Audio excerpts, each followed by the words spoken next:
বাংলাদেশের বাইরে পৃথিবীর বিভিন্ন প্রান্তে যেখান থেকে চ্যানেলে দেখছেন আপনাদের সকলকে সাদর আমন্ত্রণ তৃতীয় মাত্রা দেখবার জন্য। সাম্প্রতিক নানা বিষয় নিয়ে আলোচনার জন্য আমার সঙ্গে স্টুডিওতে রয়েছেন আমার বায়ে বসাচ্ছেন বাংলাদেশ জাতীয়তাবাদী দল বিএনপি দলীয় সংসদ সদস্য সাদাত হোসেন সেলিম এবং আমার ডানে রয়েছেন বাংলাদেশের কমিউনিস্ট পার্টি সিপিবির সভাপতি সাজ্জাদ জহির চন্দন। স্বাগত আপনাদের দুজনকে তৃতীয় মাত্রায়। আপনাদের দুজনের কাছে আমার প্রশ্ন যে ইতিমধ্যেই তো সরকার প্রায় 4 মাসেরও বেশি সময় পার করলো এবং দেশ কি রাইট ট্র্যাকে আছে কি না? কারণ নানান জনের মধ্যে হতাশা তৈরি হতে শুরু করেছে, নানান মহল নানা রকমের প্রশ্ন তুলতে শুরু করেছেন, কিন্তু অনেক ত্যাগ, অনেক আকাঙ্ক্ষা, অনেক কিছু পরে এই সরকারটা আসলে এবং বহুদিন পরে বাংলাদেশের নির্বাচিত সরকার। মিস্টার সাদাত হোসেন সেলিম। ধন্যবাদ আপনাকে, ধন্যবাদ সহ-আলোচক এবং দর্শকবৃন্দকে। অনেক ত্যাগ, অনেক রক্ত, অনেক সাধনা, অনেক সংগ্রাম, অনেক অশ্রু, অনেক কিছুর বিনিময়ে আমরা একটা গণতন্ত্র ফেরত পেয়েছি। একটা গণতান্ত্রিক নির্বাচিত সরকার বর্তমানে দেশ পরিচালনা করছেন 4 মাসেরও বেশি সময় ধরে। 17 বছরের একটা অর্থনৈতিক দুরবস্থা, তারপরে সামাজিক অবক্ষয়, তারপরে প্রশাসনের দলীয়করণ, সার্বিক বিষয়গুলো মাথায় নিয়েই সরকারকে যাত্রা শুরু করতে হয়েছে। সরকার যাত্রা শুরু করার সাথে সাথেই মধ্যপ্রাচ্যে একটা যুদ্ধ, সব মিলিয়ে তারপরে বাজেট ইত্যাদি বিষয়গুলো নিয়ে আইনশৃঙ্খলা পরিস্থিতির উন্নতি সব কিছু বিবেচনায় নিয়ে সরকার তার পথচলা শুরু করেছে। এবং আমার কাছে মনে হচ্ছে যে এখন পর্যন্ত সরকার জনগণের পক্ষে যে সমস্ত সিদ্ধান্তগুলো নিয়েছে সেগুলো জনগণের দ্বারা সমর্থিত হয়েছে। বিশেষ করে এমন একটি বাজেট দিয়েছেন যে বাজেটটা একটা যুগান্তকারী বাজেট, যে বাজেটে কোনো নিত্য প্রয়োজনীয় জিনিসপত্রের দাম বাড়েনি, মানুষের উপর কোনো করের বোঝা চাপিয়ে দেওয়া হয়নি, বরঞ্চ একটা সুন্দর সাবলীল একটা অর্থনীতির একটা গতি প্রকৃতি সংসদে তুলে ধরেছেন এবং সেই মাত্রায় আমাদের অর্থনীতি, আমাদের ব্যাংকিং সেক্টরগুলো কাজ করছেন। আইনশৃঙ্খলা কথা যদি বলেন তাহলে আমরা বলবো যে এখন আইনশৃঙ্খলা রক্ষাকারী বাহিনী এখনও যথাযথভাবে কর্মক্ষম হয়ে ওঠেনি, এখনও যথাযথভাবে জন আকাঙ্ক্ষার পক্ষে তারা সেভাবে দাঁড়িয়ে তাদের ভূমিকা পালন করতে পারছেন না।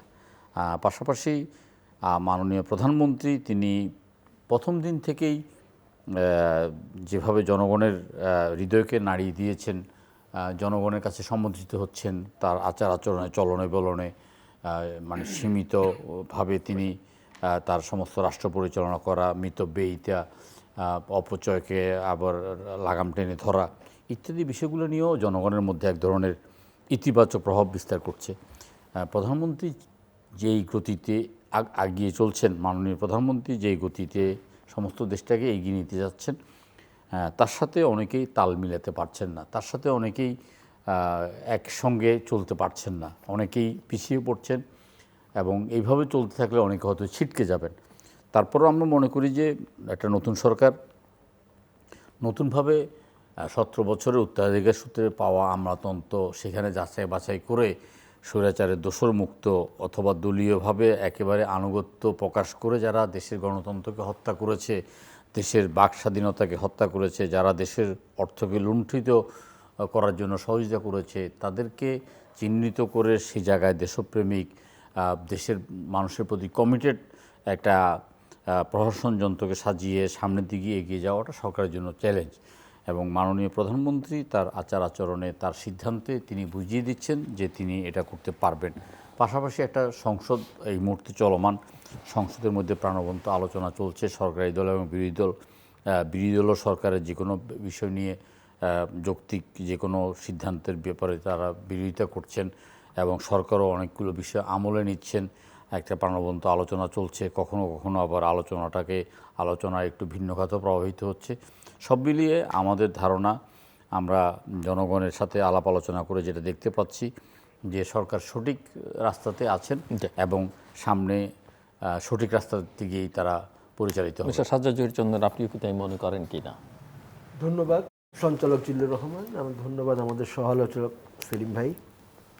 প্রথমত হলো যে আমরা আগেই বলেছিলাম যে আমাদের যে সামাজিক অর্থনৈতিক যে ব্যবস্থা দীর্ঘদিন ধরে চলে আসছে, সেই ব্যবস্থায় খুব বেশি দূর অগ্রসর হতে পারবে বা বেশি কিছু করতে পারবে বলে আমরা এটা মনে করি না সরকার।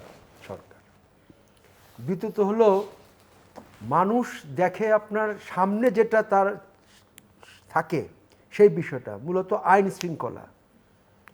আইন শৃঙ্খলা পরিস্থিতি অন্তর্বর্তী সরকারের আমলে যে মাত্রায় অবনতি হয়েছিল, মানুষের একটা আকাঙ্ক্ষা ছিল যে একটা নির্বাচিত সরকার আসলে সেই আইন শৃঙ্খলা পরিস্থিতিটার উন্নতি ঘটবে, কিন্তু সেখান থেকে সরকার খুব বের হতে পারে নাই এবং আইন শৃঙ্খলা পরিস্থিতিটা আমাদের দেশের সাধারণ মানুষকে শঙ্কিত করে তুলেছে। বাংলাদেশের সাধারণ মানুষ অর্থনীতি বা বাজেট বা যাই কিছু এত কিছু তারা বোঝে না, তারা একটু স্বস্তিতে নিরাপদে থাকতে চায়, ভাত খেতে চায়, ছেলে মেয়েদের লেখাপড়ার ব্যবস্থা চায়, থাকার একটা ব্যবস্থা তারা চায়। খুব বেশি প্রত্যাশা না, আমাদের সাধারণ মানুষের কথা বলতেছি আমি। কিন্তু সেই জায়গাটাতে মানুষ চোখের সামনে যেটা দেখে সেটাকেই আপনার তার সামনে নিয়ে আসে এবং সেখান থেকে সমালোচনা শুরু হয়। এই সরকার নির্বাচনের ভেতর দিয়ে আসছে সেটা আমরা সবাই জানি। দীর্ঘদিন পর বাংলাদেশে একটা ভোটের নির্বাচন হয়েছে, যদিও নির্বাচনে কিছু প্রশ্ন তো আছেই, সেটা ছিল, কিন্তু নির্বাচন হয়েছে, একটি সরকার প্রতিষ্ঠিত হয়েছে। স্বাভাবিকভাবেই সবার প্রত্যাশা এই সরকার তার গণতান্ত্রিকভাবে দেশ পরিচালনা করবে এবং মানুষের জীবনযাত্রার মান উন্নয়ন করার জন্য যে ধরনের কার্যক্রম করা দরকার সরকার সে কাজগুলো করবে। এটা একটা বিষয়। দ্বিতীয় বিষয় হলো যে বাংলাদেশে এই মুহূর্তে একটা বড় ইস্যু যেটা আমাদের কাছে মনে হয়েছে সেটা হলো যে এই যে চুক্তি হয়েছে সম্প্রতিকালে আমেরিকার সাথে বাংলাদেশের যে একটা বাণিজ্য চুক্তি হয়েছে, যেটা অন্তর্বর্তী সরকারের নির্বাচনের 3 দিন আগে তার সময় হয়েছে, সেই চুক্তির ফলে বাংলাদেশটা যে আমেরিকার করদ রাজ্য বা গোলামে পরিণত হচ্ছে এই বিষয়ে সরকারকে একটা ভূমিকা এখন আমরা নিতে দেখছি না। কারণ এটা কিন্তু উপর দৃষ্টিতে মনে হতে পারে যে এই বিষয়টা খুব স্বাভাবিক, চুক্তি হয়েছে, কিন্তু এইটার যে ইম্প্যাক্টটা, এটার যে প্রভাব আমাদের অর্থনীতি সমাজে যেটা পড়বে সেটা সামাল দেওয়া এই সরকারের জন্যই একটা কঠিন বিষয় হয়ে যাবে বলে আমার ধারণা।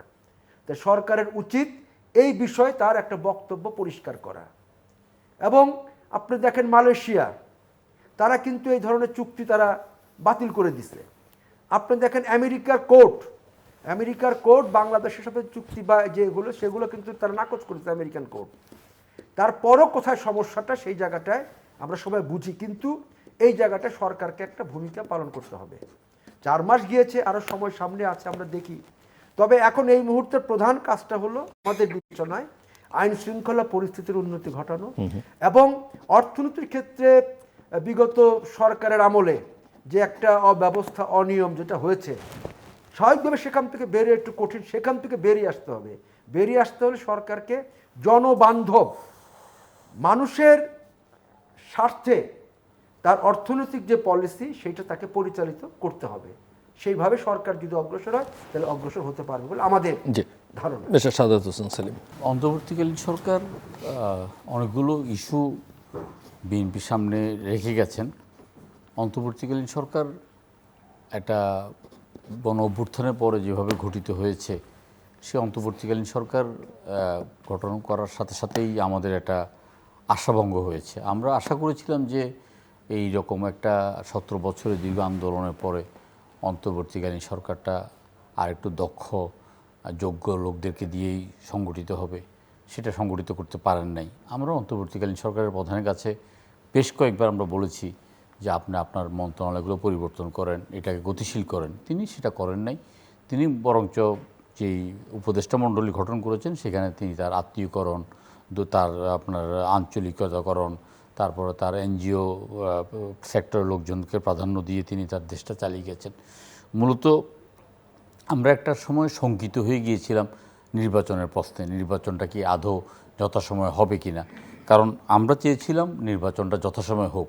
দেখুন, বিএনপি নাইলে অন্য কোনো রাজনৈতিক দল হলেই 3 মাস 6 মাসের মধ্যে নির্বাচনটা আদায় করে ছাড়ত এবং সেই সামর্থ্য বিএনপি ছিল।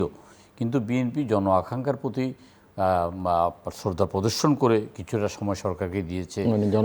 জন আকাঙ্ক্ষা কি ছিল? নির্বাচন বিলম্বে হোক না? না, জন আকাঙ্ক্ষার মধ্যে একটা আকাঙ্ক্ষা ছিল যে মানুষ এক ধরনের একটা সংস্কারের মাধ্যমে একটা সংস্কার চেয়েছে। আমরাও সংস্কার চেয়েছি। সংস্কার আমরা এই আপনার পট পরিবর্তনের আগেই আমরা 31 দফা সংস্কার আমরা জাতির সামনে উপস্থাপন করেছি। সেটাকেই পুঁজি করে সরকার একটা সংস্কারের একটা আবহ তৈরি করে তাদের নিয়ন্ত্রিত মিডিয়া দিয়ে সংস্কারের পক্ষে এক ধরনের জনমত গড়ে তোলার চেষ্টা করেছে। আমরা যখন দ্রুততার সাথে নির্বাচনটা দাবি করেছি তখন একদম গেল রব করে আপনার সব কিছু মানে মাতাল করে দেওয়ার চেষ্টা করা হচ্ছিল। তখন আমরা কিছুটা ব্যাকফুটে গিয়ে আমরা বলেছি যে ঠিক আছে, আমরা সংস্কার নিয়ে আমরা আলোচনা করতে চাই। তখন একটা অন্তর্বর্তীকালীন সরকার আপনার সংস্কার কমিশন গঠন করেছেন ডক্টর ইউনূসকে প্রধান করে। সেখানে অনেকগুলো রাজনৈতিক দলকে বাছাই করেছেন তিনি আলোচনা করার জন্য। প্রাথমিকভাবে যখন আমাদের সাথে আলোচনা করা হয়েছে তখন দেখলাম যে তার আগেই ডক্টর ইউনূস সাহেব বলেছেন যে ভোটারদের বয়স 17 বছর করা দরকার, প্রার্থীদের বয়স 23 বছর করা দরকার। আমরা যখন আলোচনায় বসেছি প্রথম দিকে আমাদের কাছে যখন এই আলোচনাটা উপস্থাপন করা হয়েছে আমরা এটা তীব্র বিরোধিতা করেছি। আরও অনেকগুলো বিষয় নিয়ে আমরা বিরোধিতা করেছি। পরবর্তীকালে 84টা প্রশ্ন নিয়ে আমরা আলোচনা করার জন্য আমরা বলেছি ডক্টর ইউনূস সাহেবের সাথে জুন মাসের 2 তারিখে। যখন আমরা আলোচনার সময় বসেছি আমরা এমন অনেকগুলো রাজনৈতিক দলকে আমরা দেখেছি যে রাজনৈতিক দলগুলো প্রাসঙ্গিক নয়, যে রাজনৈতিক দলগুলো রাজপথও ছিল না, যে রাজনৈতিক দলগুলোর নেতৃত্ব জাতীয় পর্যায়ে সেভাবে সুপরিচিত নয়। তখন ওই দিনেই আমি জনাব আসিফ নজরুল সাহেবকে জিজ্ঞাসা করলাম যে আপনারা কোন ক্রাইটেরিয়াতে এই রাজনৈতিক দলগুলোকে আপনারা আলোচনার জন্য ডেকেছেন। তখন তিনি বললেন যে এটা আমাদের সিরাজুল আলম খান জানেন। তখন আমি জানতে চাইলাম যে সিরাজুল আলম খানটা কে। তখন তিনি আকার ইঙ্গিতে বললেন যে এই সিরাজুল আলম খান হলো যে আদিলুর রহমান শুভ্র। তিনি আদিলুর রহমান শুভ্র কথাটাই বললেন। অনেকগুলো অপ্রাসঙ্গিক দল নিয়ে আলোচনা শুরু করলো। আলোচনার প্রেক্ষিতে জাপান থেকে ফেরত আসার পরে প্রথম আলোচনা ডক্টর ইউনূস সাহেব তিনি তার কথা বলেছেন। তিনি বলেছেন যতটুকু আমরা ঐক্যমত্য পৌঁছি ততটুকু নিয়ে আমরা আগাবো, যতটুকু ঐক্যমত্য আমরা পৌঁছতে পারবো না, কী কারণে কার কারণে আমরা ঐক্যমত্য পৌঁছতে পারিনি এই কথাটা আমরা জাতির কাছে জানিয়ে দেব। এবং সেই দিন প্রায় 33টি রাজনৈতিক দলের মধ্যে 30টি রাজনৈতিক দলই ডিসেম্বরের পূর্বেই নির্বাচনটা দাবি করেছে। যদিও তিনি বলেছেন যে নির্বাচন একটা রাজনৈতিক দল ছাড়া আর কেউ ডিসেম্বরে চায় না, কিন্তু সেদিন প্রমাণিত হয়েছে যে প্রত্যেকটা রাজনৈতিক দলগুলো যথাসময়ে নির্বাচনটা চায়। তো তারপরও তিনি নির্বাচনটাকে এপ্রিল মাসে নিয়ে গেলেন। এপ্রিল মাসে নিয়ে যাওয়ার পরে যখন আমরা একটা প্রতিবাদ শুরু করলাম আমাদেরকে ঐক্যমত্য কমিশনে বসিয়ে অনেকগুলো চক্রান্ত ষড়যন্ত্র তখন আমরা টের পাচ্ছিলাম। একদিকে তখন পিআর নিয়ে আলোচনা চলতেছে, একদিকে স্থানীয় সরকার নির্বাচন নিয়ে আলোচনা চলতেছে, একদিকে রাষ্ট্রপতি ক্ষমতা বৃদ্ধি করার আলোচনা চলতেছে, একদিকে ডক্টর ইউনূসকে 5 বছরের জন্য ক্ষমতায় দেখতে চাই এই ধরনের একটা আলোচনা চলতেছে। সেই সব আলোচনাগুলোকে আমরা বিবেচনার মধ্যে রেখেই তখন আমাদের মধ্যে একমাত্র লক্ষ্য ছিল যে কীভাবে আমরা নির্বাচনটাকে আমরা আদায় করতে পারি। আমাদের মাথার মধ্যে ছিল শুধু নির্বাচনটা হয়ে গেলেই আমরা মনে করি যে একটা গণতান্ত্রিক সরকার আসলে অনেকগুলো প্রশ্নের আমরা সমাধান করতে পারবো। তখন বিভিন্নভাবে আলোচনার মধ্যে প্রলম্বিত হতেছিল আলোচনা। আমরা দেখতেছিলাম যে একদিন আলোচনা একটা সাবজেক্ট নিয়ে আলোচনা করার পরে সেই দিন সেই সাবজেক্টটা নিয়ে হয়তো কোনো সমঝোতা হয়নি, কিন্তু পরের দিন কিন্তু আর ওই আলোচনাটা না নিয়ে আরেকটা আলোচনা চলে যাচ্ছে। ইতিমধ্যেই পত্রপত্রিকায় লেখালেখি শুরু হয়ে গেছে যে 5 স্টার হোটেল থেকে এনে এখানে ঐক্যমত্য কমিশনে খাওয়া দাওয়া হচ্ছে, খাস গল্প হচ্ছে। তখন আমরা জোর দিলাম যে আপনারা এটাতে সমাধান করেন। সমাধান করতে গিয়ে তখন তারা কী করলেন, তারা ভোটাভুটিতে গেলেন যে হ্যাঁ না, একদম শেষ মুহূর্তে হ্যাঁ অথবা না। এখন দেখা গেল যে এক ব্যক্তি এক দল তিনিও সেখানে একটা ভোট দিচ্ছেন, আবার বিএনপিও একটা ভোট দিচ্ছেন। কিন্তু বিএনপি এবং আমরা যারা বিএনপির সাথে যুগপৎ আন্দোলনে ছিলাম আমাদের মাথার মধ্যে তখন একটাই প্রশ্ন ছিল যে আমাদেরকে যে কোনোভাবে হোক নির্বাচনকে আদায় করতে হবে। তখন সেখানে আমাদের যিনি বিএনপির পক্ষ থেকে যিনি প্রতিনিধিত্ব করছেন জনাব সালাউদ্দিন আহমেদ সাহেব, তখন তিনি অত্যন্ত চৌকস এবং বুদ্ধিমত্তার সাথে পরিচয় দিয়ে নির্বাচনটাকে তিনি কনফার্ম করতে পেরেছেন। আমরা নির্বাচনী ট্রেনকে সমস্ত জাতিকে উঠাতে পেরেছি। নির্বাচনী ট্রেন তার গন্তব্যে পৌঁছেছে, একটা নির্বাচিত সরকার গঠিত হয়েছে, নির্বাচিত সরকার এখন কাজ করছেন এবং এই নির্বাচিত সরকার কাজ করতে গিয়ে কিছু বাধার বিপত্তির সম্মুখীন হচ্ছেন। আমরা এই বাধা বিপত্তিগুলোকে বিবেচনার মধ্যে রেখেই আমরা মনে করছি, আমরা আশা করছি যে আমরা আমাদের সঠিক পথে এগিয়ে যাব। একটা প্রশ্ন মিস্টার সাজ্জাদ জহির চন্দন তার আলোচনার মধ্যে আনছিলেন যে যুক্তরাষ্ট্রের সঙ্গে একটা অসম চুক্তি হয়েছে অন্তর্বর্তীকালীন সরকারের সময় নির্বাচনের মাত্র 3 দিন আগে। চুক্তিটা এখনও আছে। তো এই বিষয়ে আপনার মতামতকে একটু যদি বলেন, কারণ উনি যেহেতু প্রশ্নটা রেজ করেছেন।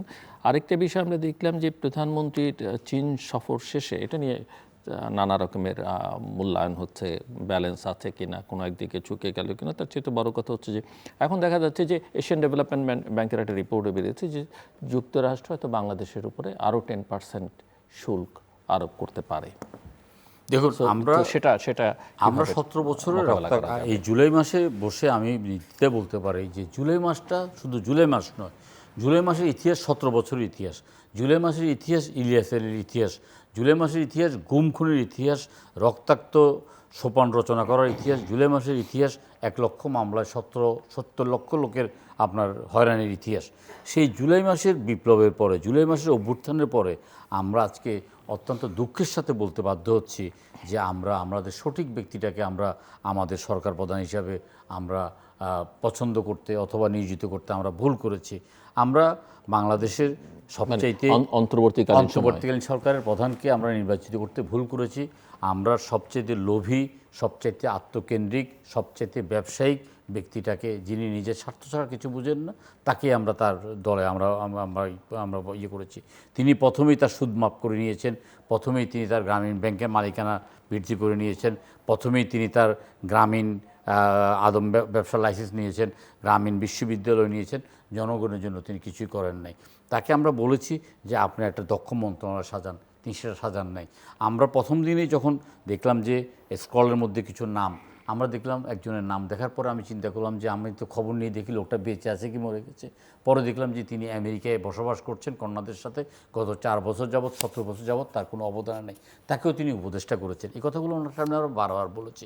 পরবর্তীকালে তিনি যথাসময়ে একটা নির্বাচন দিয়ে ওনার চলে যাওয়া দরকার ছিল। তিনি করিডোর, তিনি বন্দর, তিনি আপনার চুক্তি, এই চুক্তিগুলো কোনো দরকার ছিল না। তিনি বলতে পারতেন যে আর 3 দিন পরে নির্বাচন, নির্বাচিত সরকারেই যে এই চুক্তিটা করুক।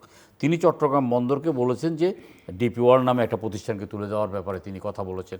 এমনকি তিনি হুমকি স্বরূপ বলেছেন যে পৃথিবীর সেরা প্রতিষ্ঠানের কাছে চট্টগ্রাম বন্দরকে আমি তুলে দিচ্ছি, এর যারা বিরোধিতা করবেন তাদেরকে রুখে দিতে হবে। এখানে এটা তার রাগ এবং অনুরাগের বহিঃপ্রকাশ ঘটেছেন। তিনি শপথ নিয়েছেন তিনি রাগ এবং অনুরাগের বশবর্তী হয়ে তিনি কাজ করবেন না। এটা ডিপি ওয়ার্ল্ডকে চিটাগং পোর্ট তুলে দেওয়ার অর্থ হলো যে এটা তার অনুরাগ, আর কেউ এটাকে বিরোধিতা করা হলো যে তাকে প্রতিহত করতে হবে, এটা হলো তার বিরাগ। তিনি শপথ ভঙ্গ করেছেন। শপথ ভঙ্গ করে 3 দিন আগে তিনি এই ধরনের একটা চুক্তি করেছেন, যে চুক্তিটা অবশ্যই আমাদের জন্য বিব্রতকর, যে চুক্তিটা অবশ্যই বর্তমান নির্বাচিত সরকারের জন্য একটা বিব্রতকর। এটা বলার অপেক্ষা রাখে না, এটা স্পর্শকাতর ব্যাপার। আমি সরকারি দলীয় সংসদ সদস্য হিসাবে এই কথাগুলো বলতে আমাকে অনেকটা রেখে বলতে হচ্ছে। তারপর আমার মনে হচ্ছে ডক্টর ইউনূস সাহেব এই চুক্তিটা না করলেও পারতেন। বন্দরকে এইভাবে বিদেশিদের হাতে তুলে দেওয়ার জন্য তিনি এভাবে মরিয়া না হয়ে পড়তে পারতেন। তার দরকার ছিল স্বাস্থ্য মন্ত্রণালয়ের উপদেষ্টাকে সরিয়ে স্বাস্থ্য মন্ত্রণালয়টাকে তিনি একটা দৃষ্টান্তমূলক মন্ত্রণালয়কে পরিণত করার। তার প্রয়োজন ছিল স্বরাষ্ট্র মন্ত্রণালয়কে একটা দৃষ্টান্তমূলক অবস্থানে নিয়ে আসার প্রয়োজন ছিল। তার প্রয়োজন ছিল অর্থ মন্ত্রণালয়কে একটা দৃষ্টান্তমূলক অবস্থানে নিয়ে আসার জন্য। তিনি সেই সময়টা পেয়েছেন। সেই সময়টাকে তিনি কোনোভাবে কাজে লাগান নাই, বরঞ্চ তিনি এমন একটা ব্যবস্থা করেছেন যে একজন দুষ্ট লোক সারা জীবন মানুষকে কষ্ট দিয়েছেন, সারা জীবন মানুষের থেকে সুদ আদায় করেছেন, তারপরে মরার সময় বলেছেন যে আমার একটা শেষ কথা রাখো, আমি মৃত্যুর পরে আমাকে 3 রাস্তার মাথার মধ্যে তোমরা উঁচু করে রেখে দিও। এই সবাই মনে করলো যে এই লোকটার কথাটা রাখা দরকার। সবাই কথাটা রাখার প্রেক্ষিতে পুরো গ্রামবাসীকে পুলিশ গ্রেপ্তার করে নিয়ে গেছে। তখন বললো যে তুই বেঁচেও আমাদেরকে জ্বালিয়েছিস, মরেও তুই আমাদেরকে জ্বালিয়েছিস। তিনি উপদেষ্টা থাকা অবস্থায় তিনি আমাদেরকে জ্বালিয়েছেন, প্রধানমন্ত্রী থাকা অবস্থায়। তিনি সরে গিয়েও এখন তিনি আমাদেরকে যথেষ্ট পেইন দিচ্ছেন, আমাদেরকে যথেষ্ট জবাবদিহিতার আওতায় আনছেন, আমাদেরকে অত্যন্ত সতর্ক অবস্থার মধ্যে ঠেলে দিয়েছেন, যেটা আমরা ডক্টর ইউনূস থেকে কাম্য করি নাই। চন্দন, এই বিষয় যেটা বলি, আমরা কিন্তু 24শে ছাত্র জনতার গণ অভ্যুত্থান, তারপরে যখন ইউনূস সরকার ক্ষমতা গ্রহণ করলেন, উপদেষ্টা পরিষদ বাড়ালেন, আমরা কি তখনই বলেছি যে ইউনূস সরকার আমেরিকার স্বার্থ ছাড়া সে কোনো কিছুতে অগ্রসর হবে না।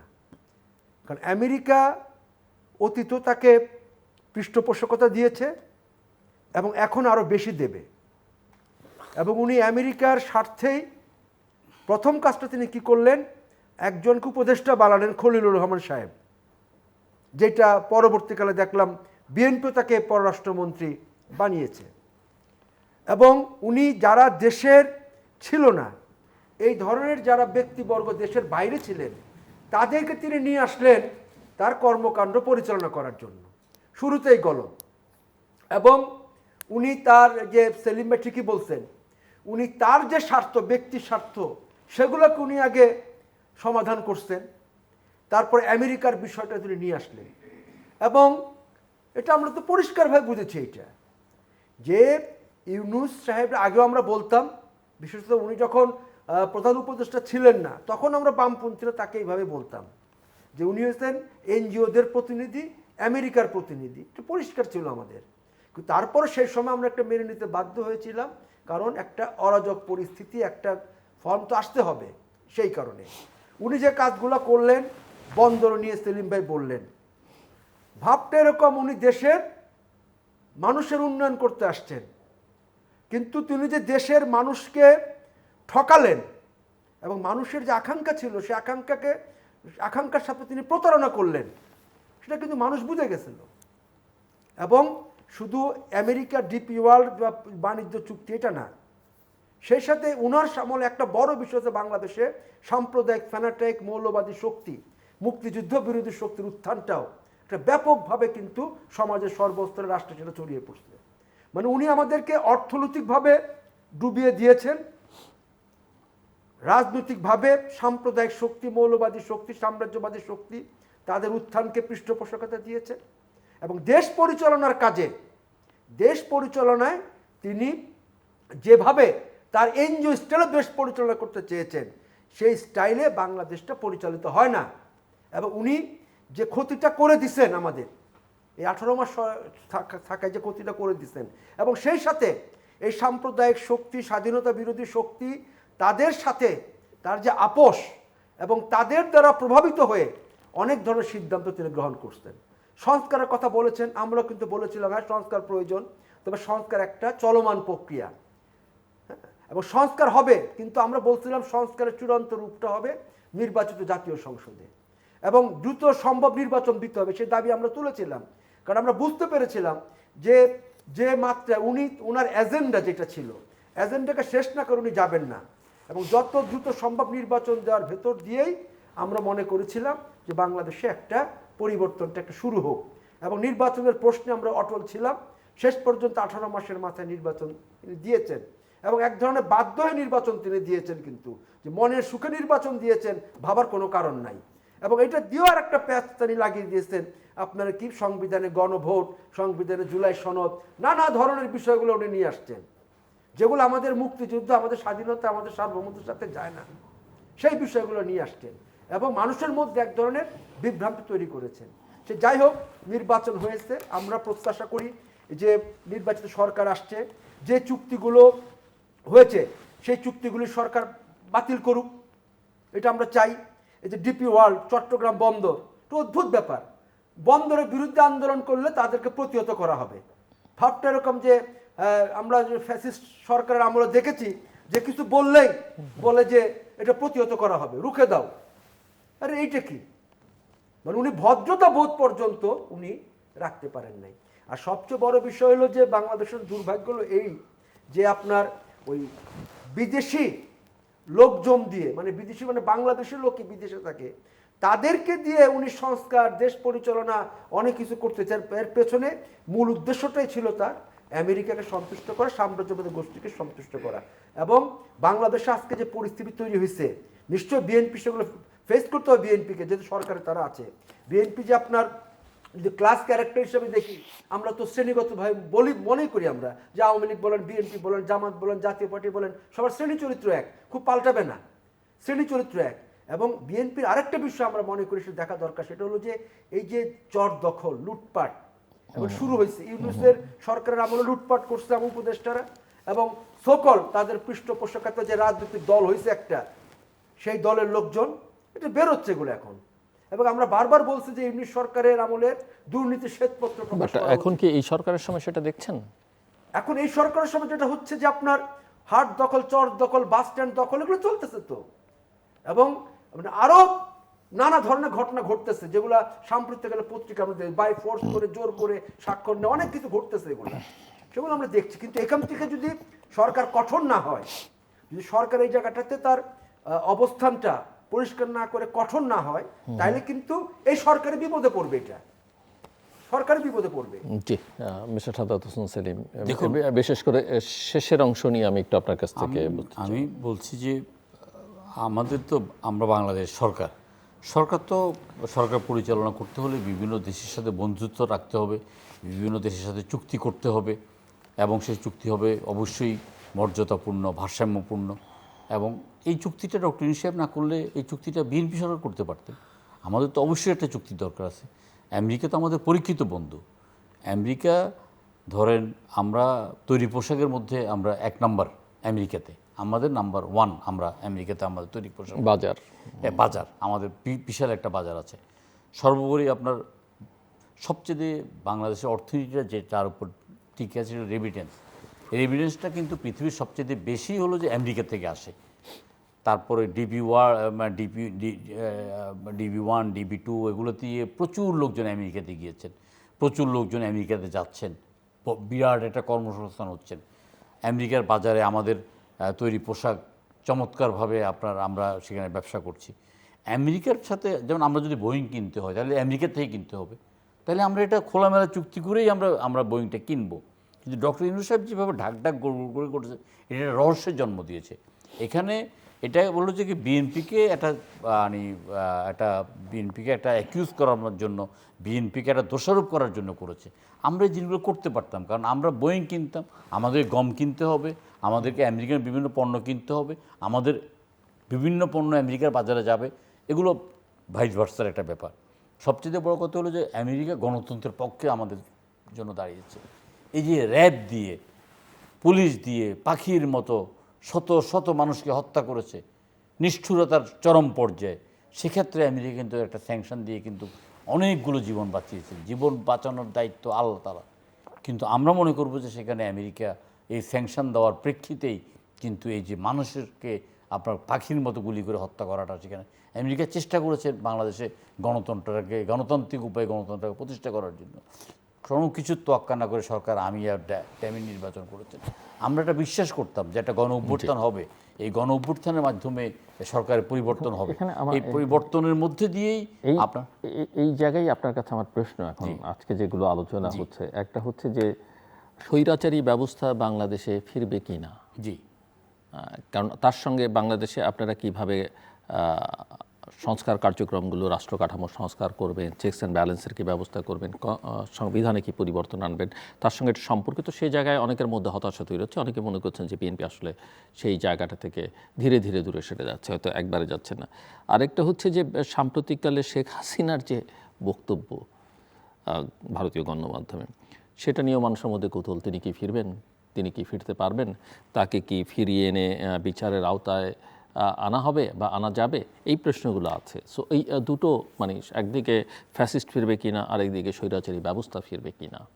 দেখুন এখানে আপনার এই সরকারের আপনার কার্যক্রমের মধ্যে দিয়েই কিছু বিতর্ক জন্ম দেয়। সরকারের কার্যক্রমের মধ্যে দিয়ে সরকার পরিচালনা করতে গেলে সরকারের অর্থের প্রয়োজন, এটা অস্বীকার করার কোনো উপায় নেই। কিন্তু সরকার কি করে, আপনার টেম্পো স্ট্যান্ড, বাস স্টেশন, বাজারগুলো ইজারা দেয়। এই ইজারা দেওয়ার পরে যিনি ইজারা নেন তিনি হয়তো 1 লাখ টাকা ইজারা নেন, তিনি হয়তো 2 লক্ষ টাকা সেখান থেকে ইজারাটাকে তোলেন। তো এই 1 লক্ষ টাকা একটা পৌরসভার একটা আয়, এই 1 লক্ষ টাকা বাস স্ট্যান্ড থেকে একটা আয়। আমি আমার নির্বাচনী এলাকায় আমি কোনো ইজারা প্রথা বাতিল করে সরকারের যে রেট, এই রেটের টাকাটা আমি আমার পকেট থেকে দিয়েছি। টেম্পো স্ট্যান্ডে কোনো চাঁদাবাজি হচ্ছে না। এটা কিন্তু চাঁদাবাজি না, এটা হলো যে প্রতিজন থেকে আপনি আপনার পকেট থেকে দিতে পেরেছেন। জি, আমি আমার পকেট থেকে সব মেম্বার অফ পার্লামেন্টের পারবে। অনেক এমপিরা এখন চেষ্টা করছে, কিন্তু ইভেন কি আপনি আশ্চর্য হয়ে যাবেন যে বিদেশ থেকে যারা বিদেশে থাকে, আপনার পকেট থেকে দেয়া তো সলিউশন না। এটা আমি বলতেছি এটা সলিউশন না।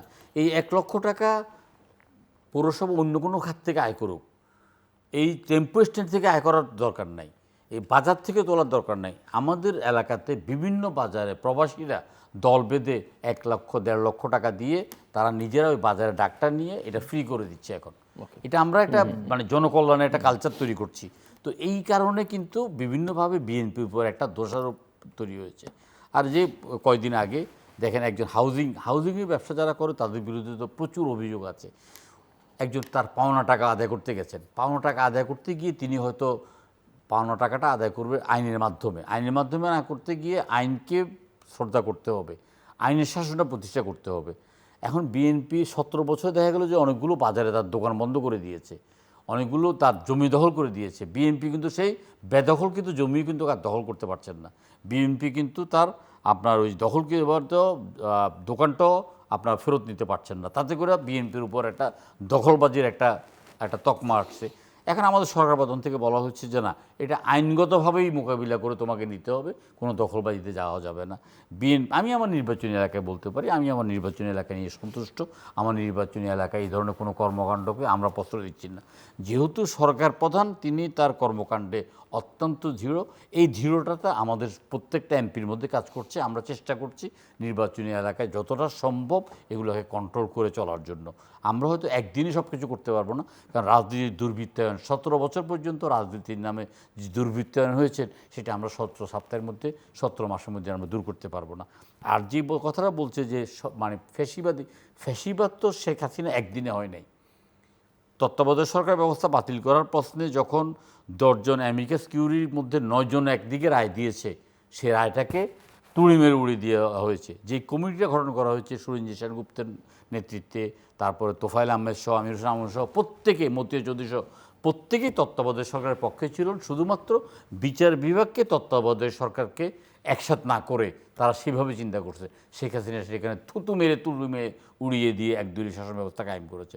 এবং শেখ হাসিনার এই একদলীয় শাসন ব্যবস্থা কায়েম করার ব্যাপারে এইখানে আপনার মিডিয়া, এখানে আমলাতন্ত্র, এখানে সেনাবাহিনী, এখানে পুলিশ বাহিনী, এখানে আপনার ব্যবসায়ী মহল প্রত্যেকেই মিলে শেখ হাসিনাকে অমরত্ব তৈরি করেছে। এবং শেখ হাসিনা সেই পর্যায়ে গিয়ে স্বৈরাচার হয়েছে। শেখ হাসিনা ভুলে গিয়েছে যে মানে তার কোনোদিন মৃত্যু হবে না, তার কোনোদিন ক্ষমতাচ্যুত করতে হবে না, কেউ তাই ক্ষমতা করতে পারবে। কিন্তু আমাদেরকে তো জনগণ চোখে আঙ্গুল দিয়ে দেখিয়েছে ক্ষমতার পরিবর্তনটা কতটা নিষ্ঠুর এবং নির্মম হয়। এই পরিবর্তনে আমাদের প্রত্যেকের মনোজগতের মধ্যে একটা পরিবর্তন এসেছে। আমরা মনে করি যে সরকারের পরিবর্তন গণতান্ত্রিক উপায় হবে। ইতিমধ্যে সুপ্রিম কোর্টের পক্ষ থেকে তত্ত্বাবধায়ক সরকারের প্রস্তাবে একটা রায় দিয়েছে। এই রায়কে যথাযথভাবে পর্যালোচনা করে আমরা সংসদে আগামী নির্বাচন যেন তত্ত্বাবধায়ক সরকারের অধীনে হয়, আমরা সেই ব্যবস্থা করব। সুতরাং ভবিষ্যতে কোনো ফ্যাসিবাদী শক্তি উত্থানের কোনো সম্ভাবনা আমি দেখছি না।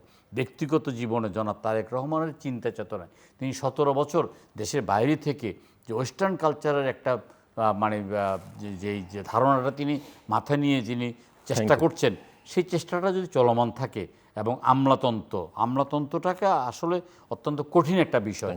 আমলাতন্ত্র বলতেই আপনি প্রত্যেকটা বিষয়কে বারংবার বাধা দিয়ে আপনাকে হাত পা বাঁধার চেষ্টা করবে। সেই বাধাটাকে উপরে ফেলে আমরা যদি সামনের দিকে এগিয়ে যেতে পারি জনাব তারেক রহমানের নেতৃত্বে, এবং তিনি যে চৌকস এবং দক্ষ নবীন এবং প্রবীণের সমন্বয়ে তিনি যে মন্ত্রিসভা গঠন করেছেন, সেই মন্ত্রিসভা যদি কাজ করতে পারে তাহলে আমরা আশা করব যে মোটামুটিভাবে আমরা মনে হয় বাংলাদেশের ইতিহাসে আমরা একটা সুন্দর একটা রাষ্ট্র কাঠামো আমরা গঠন করতে পারব। প্রথমত আমি যেটা বলতে চাই যে ক্ষমতার পরিবর্তন হয়েছে, ব্যবস্থার কোনো পরিবর্তন হয়নি। আমরা বিগত সরকারগুলোর আমলে যে ধরনের ব্যবস্থা প্রচলিত ছিল সেই ব্যবস্থাগুলাই বহাল আছে। সেই প্রশাসনই আছে, সেই আইন শৃঙ্খলা রক্ষাকারী বাহিনী আছে, সেই লুটেরা ধনিক গোষ্ঠী। নাম পরিবর্তন হয়েছে, ব্যক্তি পরিবর্তন হয়েছে, কিন্তু তারাই কিন্তু আছে। এবং এই ব্যবস্থা বহাল থাকলে কোনো সরকারের পক্ষেই এগিয়ে যাওয়া সম্ভব হবে না। এবং এক পর্যায়ে ওই সরকারকে তার ফ্যাসিস্টিক রূপ ধারণ করতেই হবে এই ব্যবস্থা যদি না পরিবর্তন করা যায়। সেটা কিন্তু পরিষ্কার থাকা উচিত বলে আমরা মনে করি। দ্বিতীয় বিষয় হলো যে আজকে একটা প্রশ্ন আপনি করছেন শেখ হাসিনার বক্তব্য নিয়ে, যে কথাটা বললেন সেটা তার বক্তব্য, উনি দিয়েছেন। তার দল আসবে কি আসবে না, কি করবে না তাদের বিষয়। সেই বিষয়ে আমাদের কোনো বক্তব্য দেওয়া বা মন্তব্য করা এটা তাদের দলের ব্যাপার। তারা কিভাবে এটাকে মিন করছেন না, এটা হুঙ্কার না, সেটা তারা তাদের দলের ব্যাপারে দিতেই পারেন। রাজনীতি যেহেতু তারা করেন, রাজনৈতিক ভাষায় তারা তো বলবেনই, সেটা আমাদের তো আর কিছু এই ক্ষেত্রে বলার কিছু নাই। তবে যে বিষয়টা একটু উল্লেখ করতে চাই, সেলিম ভাই বললেন পজিটিভ দিকগুলা, কিন্তু দেখেন বাংলাদেশে এখন 44টা কারখানা শিল্প আপনার যেগুলো বন্ধ হয়ে গেছিল, সেগুলো তারেক রহমান বললেন যে সরকার এগুলোকে পুনরায় চালু করবে। এখন ব্যাপারটা হলো এগুলো সব ব্যক্তিগত খাতে দিয়ে দেওয়া হচ্ছে। শত শত একর জমি, শত শত একর জমি আজকে কারখানার যেগুলো ছিল সেগুলো ব্যক্তি মালিকদের হাতে তুলে দেওয়া হচ্ছে। চিনি কলগুলো বন্ধ। তারেক রহমান সাহেব বলেছেন, আগের সরকারও বলেছেন যে 6টা চিনি কল তারা চালু করবেন। সব প্রক্রিয়া তারা সম্পন্ন করেছেন। দুর্ভাগ্যজনক হলো সত্য, একটা চিনি কলও চালু করতে পারেন নাই, করেন নাই। তার মানে আপনি দেখেন বিষয়গুলো, আপনি ওই যতই ফ্যামিলি কার্ড নিশ্চয়ই ভালো জিনিস এগুলো, বা আপনার ওই ভিজিবি কার্ড যাই বলেন, কৃষক কার্ড, কৃষি কার্ড করেছেন, কিন্তু একদিকে আপনি এগুলো করছেন, আরেকদিকে আমার যদি কারখানাগুলো বা আমার যদি চিনি কলগুলো এগুলো যদি আজকে সরকারের অধীনে না নিয়ে আসা যায়, সরকার যদি এসব বিষয়ে উদ্যোগ গ্রহণ না করে, আরও সংগঠিত করবে। এমনিতে আমরা একটা যে কথাটা বলতেন 16 বছরের শেখ হাসিনার শাসনামল, সেটা আসলে আমাদের অর্থনীতি, সমাজ, রাজনীতি অনেক কিছুকে ধ্বংস করে দিছে, এটা ফ্যাক্ট। কিন্তু সেইটার থেকে তো আপনাকে বেরিয়ে আসতে হবে। আপনি যদি বেরিয়ে আসতে চান, তার অনুসৃত যে নীতিগুলো আছে সেই নীতির ভিত্তিতে যদি আপনি চলতে চান, তাহলে আপনাকেও কিন্তু আরেকটা গণ অভ্যুত্থানের সম্মুখীন হতে হবে। তা আমরা আশা করব সেই ধারায় বর্তমান সরকার চলবেন না। এই একটা বিষয় আমাদের বিবেচনায় নিতে হবে।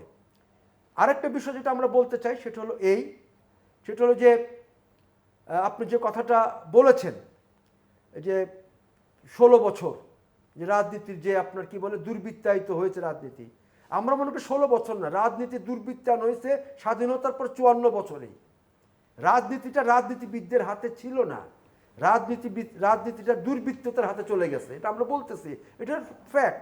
আপনার এই যে সংসদ সদস্য হচ্ছে যুগে যুগে যারা, আপনার দেখেন কয়জন আপনার সাধারণ মানুষের প্রতিনিধিত্ব করছে, সেই ব্যবসায়ীরাই, সেই যারা ব্যাংকের টাকা মেরে দিয়েছে তারাই। আরেকটা বড় বিষয় যেটা বলতে চাই, অর্থনীতির ক্ষেত্রে যেই কাজটা ইউনূস সরকার করেন নাই, করার উদ্যোগ নেন নাই, আমার মনে হয় যে এই সরকার উদ্যোগ নেবেন। আমাদের যে 28 লক্ষ কোটি টাকা যেটা আমাদের সিপিডির নেতৃবৃন্দ হিসাব দিয়েছিলেন, যেটা বিদেশে পাচার হয়ে গেছে, সেই টাকাগুলো ফিরিয়ে আনার ব্যবস্থা করা দরকার। সেই টাকাগুলো ফিরিয়ে এনে দ্রুত ফিরে ব্যবস্থা করা দরকার।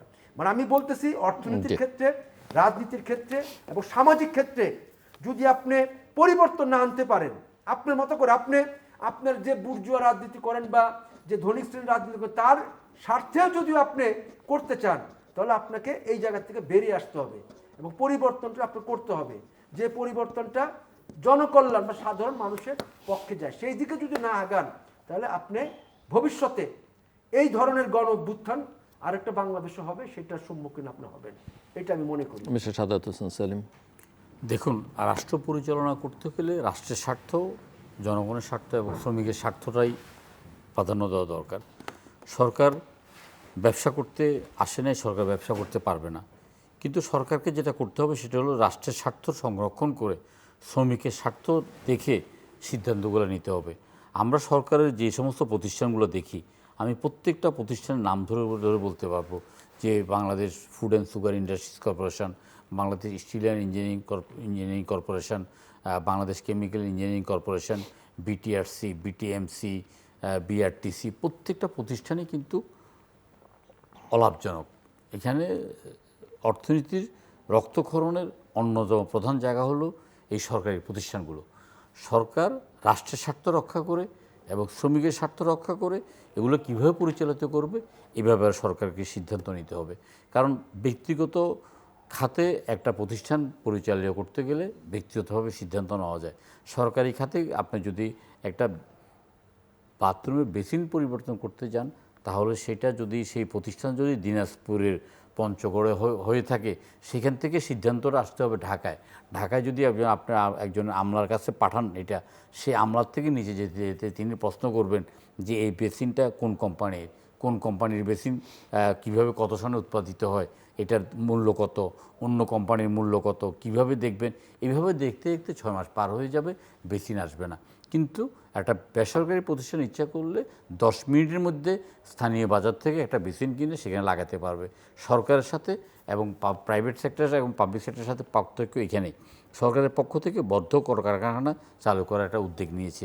যদিও আমি ব্যক্তিগতভাবে মনে করি যে সরকারের স্বার্থ রক্ষা করে এগুলোকে আপনার পাবলিক পার্টনারশিপে অথবা শ্রমিকদের স্বার্থ রক্ষা করে শ্রমিকদেরকে যেন কোনো অবস্থায় চাকরিচ্যুত না করা হয়, চাকরিচ্যুত করা হলো সেখানে যে গোল্ডেন হ্যান্ডশেকে শ্রমিকদেরকে সেভাবে বিদায় করে দিয়েই এই প্রতিষ্ঠানগুলোর ব্যাপারে সিদ্ধান্ত নিতে হবে। কারণ এই প্রতিষ্ঠানগুলো মানে অর্থনীতির রক্তক্ষরণ করছে। আমরা পরীক্ষা নিরীক্ষা করে কেউ দেখেছি। কেউ তো বলেন যে এখন ওই সুবিধা পাওয়ার জন্য চালু কারখানা বন্ধ করে দিতে চাইছেন, যেন এটা চালু কারখানা বন্ধ করে প্রণোদনা দিতে পাওয়া যায় বা যাচ্ছেন টাকা না, পাওয়া যায়। এটা আবার কেউ কেউ মনে করেন যে বন্ধটা চালু করার আগে যেগুলো ডাইং কারখানা আছে সেগুলোর দিকে মনোযোগ বেশি দেওয়া দরকার। এইটা বেসরকারি খাতে কেউ অনেকে হয়তো মনে করেন যে বন্ধ করে দিয়ে যদি ভবিষ্যতে কোনো প্রণোদনা পাওয়া যায়, কিন্তু দীর্ঘদিন যাবৎ ব্যবসায়ীদের যে একটা দাবি ছিল যে সেভ এক্সিট করে চলে যাওয়া, আমরা অনেক ব্যবসায়ীকে দেখেছি বিভিন্ন কারণে তারা ব্যবসাটা করতে পারছেন না, তারা ব্যবসা করতে ব্যর্থ হয়েছেন, সেখানে তাদেরকে সেভ এক্সিট করে চলে যাওয়ার একটা সুযোগ করে দেওয়া দরকার। কারণ অর্থনীতিতে ঋণের বোঝা বাড়িয়ে লাভ নাই। আবার আওয়ামী লীগের আমলের মতো কাজের বুয়ার নামে 300 কোটি টাকা লোন, ফুচকাওয়ালার নামে 500 কোটি টাকা লোন, ব্যাংক লুণ্ঠন, এগুলোকে চরমভাবে বন্ধ করতে হবে। ব্যবসা করতে গেলে ব্যবসায়ীদেরকে অবশ্যই ব্যবসা করার সুযোগ দিতে হবে এবং ব্যাংককে ব্যবসায়ীদের পাশে দাঁড়াতে হবে, কিন্তু লুটেরাদের পাশে নয়। আগের সরকার ছিল লুটেরাদের সরকার, আগের সরকার ছিল ব্যবসায়িক বান্ধব না, লুটেরা বান্ধব। যে যত বেশি লুট করতে পারবে, যে যত বেশি কমিশন দিতে পারবে, যে যত বেশি মানে প্রকল্পের পরিমাণ বৃদ্ধি করতে পারবে, যে যত বেশি প্রকল্প ব্যয় বৃদ্ধি করতে পারবে, তারাই হলো যে লুটেরা, এবং তাদের পক্ষেই সরকার ছিল। সেখান থেকে সরকারকে বেরিয়ে এসে আপনি একটা জিনিস দেখেন, আমরা আমাদের অর্থনীতিতে আমরা চিন্তা করছি যে এত বড় যে বাজেট দিলাম, আমাদের এই বাজেটের অর্থ সংস্থান করতে হবে।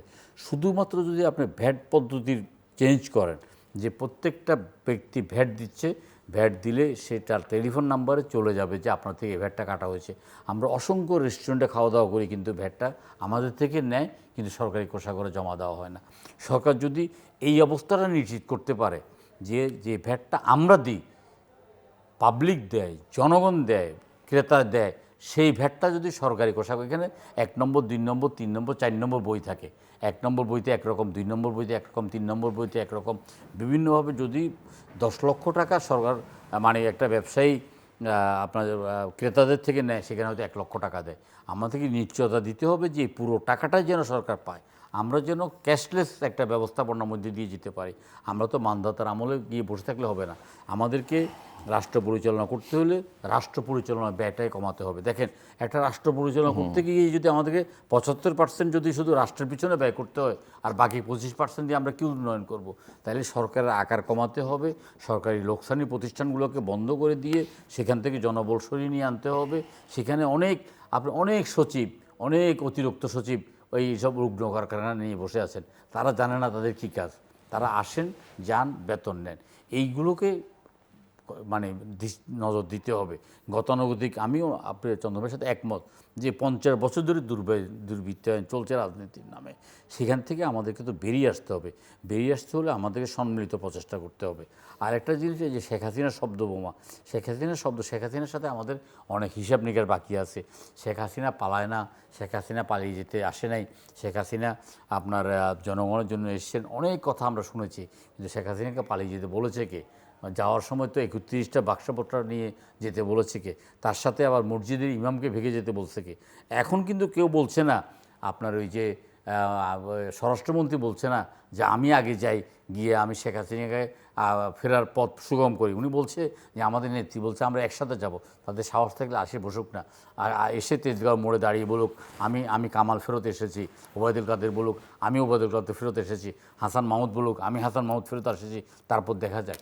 আমরা সিপিবি হয়তো একসাথে আমরা এক জায়গায় এক যুগপৎ আন্দোলন হয়তো আমরা করি নাই, ওনাদের অবস্থান থেকে আন্দোলন করেছেন, বাসদের অবস্থান থেকে আন্দোলন করেছেন, জাসদের অবস্থান থেকে আন্দোলন করেছেন, বিএনপি অবস্থান থেকে আন্দোলন করেছেন, 12 দল থেকে আন্দোলন করেছেন। শেখ হাসিনা আসার নাম নিলে আমরা প্রত্যেকটা রাজনৈতিক দল আমরা এক হয়ে যাব। এক হয়ে গিয়ে আমরা যে কাজটা 5 তারিখে আমরা থানা রক্ষা করব না উপজেলায় রক্ষা করব, আমরা সেইতে ছিলাম। 1975 সালে 15ই আগস্টে 3টা বাড়ি আক্রান্ত হয়েছে, শেখ মুজিবের বাড়ি, সেনিয়াদের বাড়ি আর শেখ মনির বাড়ি, আর কোথাও একটা ঢিল ছড়ে নাই, সব পালিয়ে চলে গেছে। এবারও আমরা কিন্তু ওই যে গণভবনে গিয়ে সুইমিং পুলে সাঁতার কেটে আমরা বাড়ি ফিরে গিয়েছি। আমরা কিন্তু স্বৈরাচারের দোষদেরকে খুঁজি নাই, তাদের কাছে অনেক দেনাপানা রয়ে গেছে। তারা যদি আসতে চায় একেবারে সুস্বাগতম। আমরা অপেক্ষা করছি তাদের জন্য, আসুক। আসার পরে আমরা ইনশাল্লাহ আমরা যারা আমরা যারা জুলাইয়ের শক্তি, আমরা যারা বিপ্লবের শক্তি, আমরা যারা অভ্যুত্থানের শক্তি, আমরা সবাই এক হয়ে আমরা এই দেশ থেকে স্বৈরাচারের একদম শিকড় আমরা উপড়ে ফেলবো। সো মিস্টার সাজ্জাদ জহির চন্দন, আমরা শেষের দিকে মিনিট চারেক সময় আপনার জন্য একটু ক্লোজ করবার জন্য এই বিষয়ে সব মিলিয়ে সব মিলে যেটা হলো, যেটা আমি বলতে চাই সেটা হলো যে র্যাপ আপ করা। সেলিম ভাই কতগুলো কথা বলছেন, এবং যখনই সরকারি প্রতিষ্ঠানগুলো কারখানাগুলো লোকসানে যায় তখনই দোষ পড়ে যে এই লোকসানের জন্য শ্রমিকরা দায়ী এবং যারা পরিচালনা করে তারা দায়ী, এবং সরকার লোকসান হচ্ছে।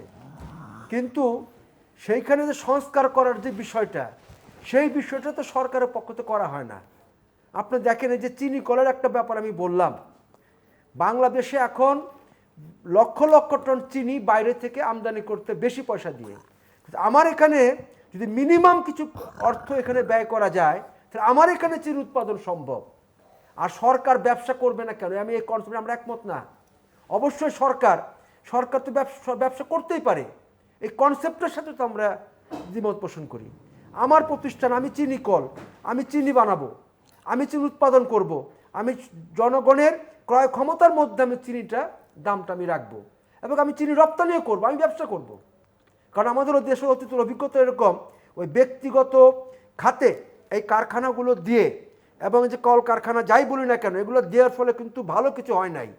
ওই আপনার জুট মিলের 120 একর, 30 একর, 500 একর, 1000 একর জমি দিয়ে দেওয়া হয়েছিল, সেখানে কিন্তু মিল চালু হয় নাই, সেখানে কিন্তু বিল্ডিং উঠছে, হাউজিং বিল্ডিং তুলছে সেখানে। এই যে এই লুটেরাদের যে আপনার এই যে কাজ, সেই বিষয়ে তো সরকারগুলো আগে উচিত ভূমিকা নেয় নাই, এই সরকারও তো সেই জায়গাটাতে আমরা দেখছি না। এবং হাজার হাজার একর জমি আপনার ছেড়ে দেওয়া হচ্ছে। এখানে যদি ইন্ডাস্ট্রি হয়, এখানে যদি আপনার কর্মসংস্থানের ব্যবস্থা হয়, তাহলে তো কারো আপত্তি থাকার কথা না, কিন্তু সেটা তো হচ্ছে না। হচ্ছে তো আপনি নিচ্ছেন পাটকল চালু করার জন্য, চিনিকল চালু করার জন্য, আপনি করছেন সেখানে হাউজিং ব্যবসা, প্লট করে আপনি জমি বিক্রি করছেন, বিল্ডিং আপনি তুলছেন। এটা তো সরকারও লাভ হচ্ছে না, সাধারণ মানুষ যারা তাদের ওই জায়গাটা কোনো লাভ হচ্ছে না। লাভ হচ্ছে ওই যে লুটেরা ধনী শ্রেণী যাদের কথা বলি, তারাই সেখানে কিন্তু মুনাফাটা নিয়ে যাচ্ছে। সরকার এগুলো চেয়ে চেয়ে দেখছে। কারণ আমাদের দেশের যারা এই যে গত 55 বছরের রাষ্ট্র যারা পরিচালনা করেছে, আমি শুরুতে বলেছিলাম শ্রেণীগতভাবে অবস্থান এক, তারা এদের স্বার্থই, এই লুটেরা ব্যবসায়ীদের স্বার্থই তারা রক্ষা করবে তাদের ক্ষমতায় টিকে থাকার জন্য। এটা স্বাভাবিক, এটা অস্বাভাবিক কিছু এক্ষেত্রে না। আরেকটা বিষয় আমি বলতে চাই, শেষ করে আনতে। হ্যাঁ, সে বলতে চাইছিল এই যে সরকারকে, এখন একটা নির্বাচিত সরকার আছে, আমরা আশা করব পুরনো যে ব্যবস্থাগুলো আছে যতটুকু সম্ভব সেই ব্যবস্থাগুলোর পরিবর্তন করা হোক, এবং এমন ব্যবস্থা তৈরি করা হোক সহজে যেন ওই ব্যবস্থায় কোনো ফ্যাসিবাদী শাসন প্রতিষ্ঠিত না হতে পারে। আপনি পুরনো সব কিছু রেখে, পুরনো ব্যবস্থা বহাল রেখে, লুটপাটের ধারা বহাল রেখে, দুর্নীতি দুঃশাসন যা ছিল এগুলো বহাল রেখে আপনি অগ্রসর হতে আপনি পারবেন না। ওই জায়গাটাতে পরিবর্তন সরকার যদি আনতে পারে ভালো, এবং তাইলে মানুষের কিছুটা মঙ্গল হবে। কারণ আমরা মনে করি যে এই সরকারের যে শ্রেণী চরিত্র, সে বিরাট কিছু করতে পারবে সেটা ভাবার কোনো কারণ সেখানে নাই। তবে এই ব্যবস্থা জায়গাটাতে সংস্কার বলেন, পরিবর্তন বলেন, সরকারকে সেই কাজগুলো করতে হবে। আমলাতান্ত্রিক জটিলতা প্রশাসনে দেখেন, প্রশাসনে আপনার শেখ হাসিনার আমলে যারা প্রশাসনে ছিলেন তাদের একটা অংশ প্রশাসনে আছে। আমরা ইন্টেরিয়াম গভর্নমেন্টের আমলে দেখলাম স্বাধীনতা বিরোধী জামাত ইসলাম বা আপনার যে সরকারের পৃষ্ঠপোষকের দল, তারা তাদের মতো করে প্রশাসনের লোক বসাইছে। এখন বিএনপি আসছে, তারা চেষ্টা করছে তাদের লোক বসানোর জন্য। কিন্তু প্রশাসনের এই যে যারা বলি আমলাদের কথা আমরা বলি, তারা কিন্তু তাদের ভোল পাল্টাতে 1 মিনিট দেরি হয় না, এবং তারাই কিন্তু সরকারগুলোকে ডুবায়। ধন্যবাদ। সেই জায়গাটা অবশ্যই বিবেচনা করতে হবে, এবং দেশপ্রেমে উদ্বুদ্ধ হয়ে মুক্তিযুদ্ধের ধারায় এবং সাম্রাজ্যবাদীর যে অবস্থান বাংলাদেশে, তার বিরুদ্ধে অবস্থান নিয়ে যদি বিএনপি সরকার চলতে পারে ভালো, আর যদি না চলতে পারে তার পরিণতিটা যেটা হয়েছে অতীতে সেইভাবে হবে। দেশের সাদাত হোসেন সেলিম। দেখুন, আমি আপনার অনেকগুলো প্রশ্নের সাথে একমত যে পুরনো ধারায় আর রাজনীতি চলবে না, পুরনো ধারায় আমাদের ফিরে যেতে পারবো না। আমরা অবশ্যই মনে করি যে একটা গণতান্ত্রিক সরকার যদি কার্যক্ষম হতে হয়, একটা গণতান্ত্রিক সরকারকে যদি একটা গতিশীলতা আনতে হয়, তাহলে পুরনো ধ্যান ধারণাকে বাদ দিয়ে নতুন ধ্যান ধারণা প্রতিষ্ঠিত করতে হবে। বিশেষ করে আগে আপনার একজন জয়েন্ট সেক্রেটারি, একজন এডিশনাল সেক্রেটারি এবং সেক্রেটারি পাশাপাশি বসেন, কিন্তু তারা একজন থেকে আরেকজন ফাইল যেতে যেতে এটা 6 দিন লাগে। এটা ইচ্ছা করলে এটা 3 মিনিটে সেটেল করতে পারে। অর্থাৎ চিন্তাভাবনাটাকে চেঞ্জ করতে হবে। আমাদের নেতা জনাব তারেক রহমান ইতিমধ্যেই এইসব মার্ক করতে পেরেছেন, তিনি চিহ্নিত করতে পেরেছেন। কিছুদিন আগে তিনি প্রকল্প বাস্তবায়নে দীর্ঘসূত্রিতা কেন সেটার জন্য একটা কমিটি করেছেন। এমনকি তিনি আপনার খুলনা শিপইয়ার্ডের যে প্রকল্প, সেই প্রকল্প যখন এটার সময় অতিরিক্ত সময় চাওয়া হয়েছে, অতিরিক্ত অর্থ চাওয়া হয়েছে, তখন তিনি দুটোই বাতিল করে দিয়েছেন, যে অতিরিক্ত সময় এবং অতিরিক্ত অর্থ। এই সরকার যদি শুধুমাত্র প্রকল্প প্রণয়নে আপনার সুনির্দিষ্ট ক্রাইটেরিয়া মেনটেন করে, এই সরকার যদি প্রকল্প বাস্তবায়নের সুনির্দিষ্ট প্রকল্প আপনার মেয়াদ নির্ধারণিত মেয়াদ আপনার নিশ্চিত করতে পারে এবং অর্থ যতটা মানে বাজেট করেছে ততটার মধ্যে রাখতে পারে, তাহলে 1 বছর বা 2 বছরের মাথায় পুরো অর্থনীতি একটা শৃঙ্খলার মধ্যে চলে আসবে। এইটাই আমাদের জন্য প্রথম প্রয়োজন। আজকে আমি দেখলাম যে এলিভেটেড এক্সপ্রেসওয়ে যেটা আশুলিয়া থেকে এটা আসছে, এই পর্যন্ত 18 বার এটার আপনার মেয়াদ বেড়েছে এবং টাকা বেড়েছে। মানে এটা পাল্লা দিয়ে এটা শুধু মেয়াদ বাড়তেছে আর টাকা বাড়তেছে।